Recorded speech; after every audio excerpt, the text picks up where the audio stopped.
Hello friends, आज मैं आपको पढ़ाने जा रही हूँ नीति के दोहे जो कबीरदास जी के हैं।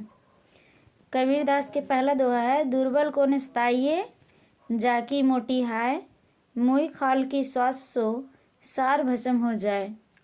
कबीरदास जी कहते हैं कि हमें कभी भी किसी दुर्बल व्यक्ति को नहीं सताना चाहिए, क्योंकि दुर्बल व्यक्ति की बद्दुआओं में बहुत शक्ति होती है जो किसी भी व्यक्ति को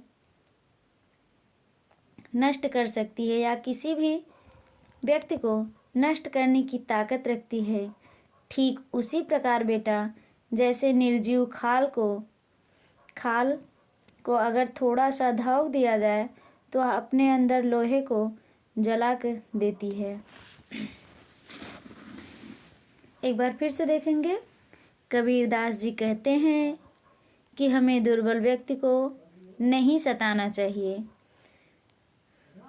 दुर्बल व्यक्ति की बद्दुआओं में इतनी शक्ति होती है कि वो किसी भी व्यक्ति के सुख संपत्ति को या उनके जीवन में कुछ भी हो, अगर आप किसी असहाय व्यक्ति पर अत्याचार करें और उस असहाय व्यक्ति के जो हृदय से हाय निकलती है, बद्दुआ निकलती है, वो आपको लग जाती है।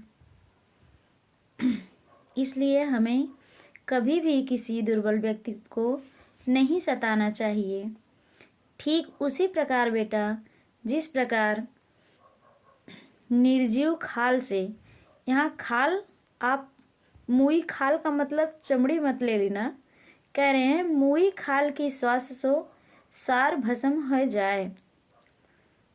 जिस प्रकार हम मुई खाल यानी कि निर्जीव लकड़ियाँ या पेड़ के छिलकों को या तिनके को जब हम जला देते हैं तो वह अपने अंदर लोहे को भी जला देती है। जब मुई खाल या निर्जीव खाल से लोहे को भस्म किया जाता है तो एक जिंदे व्यक्ति के, एक दुर्बल व्यक्ति के बद्दुआ में बहुत ताकत होती है। वह आपके धन वैभव संपत्ति को नष्ट भी कर सकती है। अगला बेटा है, मधुर वचन है औषधि, कटुक वचन है तीर, श्रवण द्वार है संचरे, शालय सकल शरीर। कबीरदास जी कहते हैं कि मीठे वचन औषधि के समान काम करते हैं। मीठे वचन व्यक्ति को औषधि के समान काम करते हैं। कटुक वचन है तीर, और कड़वे वचन जो है, तीखे वचन जो होते हैं, वो तीर के समान काम करते हैं। श्रवण द्वार है संचरे, शालय सकल शरीर। श्रवण द्वार का मतलब है, श्रवण द्वार यानी कि आप के दोनों कान, जब आपके दोनों कानों से आवाज़ अंदर प्रवेश करती है, अगर वचन मीठा होता है तो आपके शरीर को शीतलता प्रदान करती है। शालय का मतलब होता है बेध देता है। वही वचन अगर कड़वा बोला जाए, वही बाणी अगर कड़वी बोली जाए तो वह आपको शरीर को पीड़ा देती है, आपके शरीर को पीड़ा देती है या बेध देती है।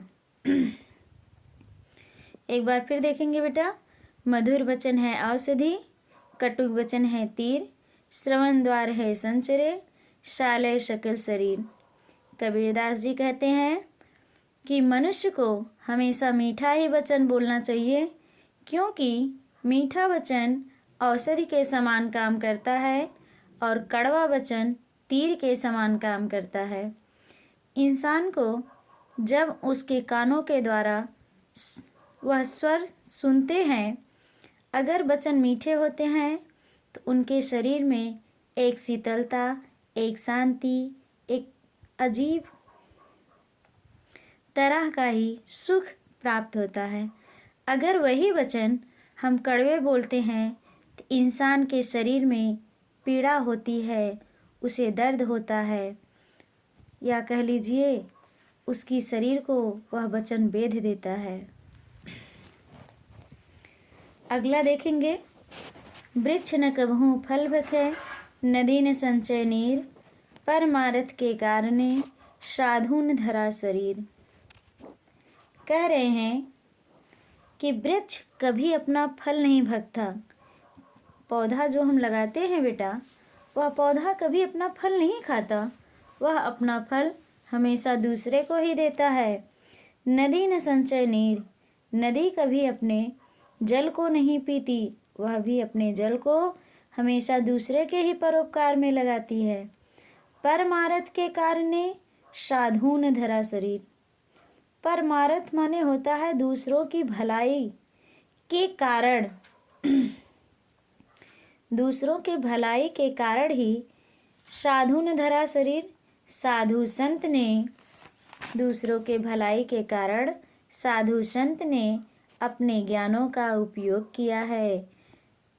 या आप ऐसे ही कह लीजिए बेटा कि ठीक उसी प्रकार साधु संत भी अपना ज्ञान हमेशा दूसरे की भलाई के लिए ही उपयोग किया है, अतः उनका जीवन दूसरों के भलाई के लिए ही है। अगला देखेंगे, बुरा जो देखन मैं चला, बुरा न मिलिया कोई, जो दिल खोजा आपनो, मुझसे बुरा न कोई। कबीरदास जी कह रहे हैं, कबीरदास जी कह रहे हैं कि जब मैं इस संसार में बुराई या बुरा व्यक्ति खोजने चला तो मुझे कोई बुरा नहीं मिला। जब मैं इस संसार में बुरे व्यक्ति को, बुरे लोगों को खोजने चला तो मुझे कोई बुरा मिला ही नहीं। और जब मैं अपने मन में झांक कर देखा, अपने मन में झांक कर देखा तो पाया कि मुझसे बुरा कोई नहीं है। इसलिए बेटा इसका तात्पर्य है कि मैं हमेशा दूसरे की ही बुराई को देखता हूँ, दूसरे में ही बुराई को निकालता हूँ, लेकिन अपने अंदर या अपनी बुराई को मैं नहीं देखता हूँ। बस बेटा आज के लिए इतना ही। फिर मिलेंगे अगले वीडियो में रहीम के दोहे के साथ। उम्मीद करती हूँ आपको यह वीडियो अच्छा लगा होगा। अगर अच्छा लगे तो लाइक करना, सब्सक्राइब करना और कमेंट बॉक्स में अपना कमेंट डालना कि आपको वीडियो यह कैसा लगा, ताकि हम आपके उम्मीदों को के अनुसार ही अगला वीडियो बना सकें। बस आज के लिए इतना ही। फिर मिलेंगे अगले वीडियो में। जय हिंद, जय भारत।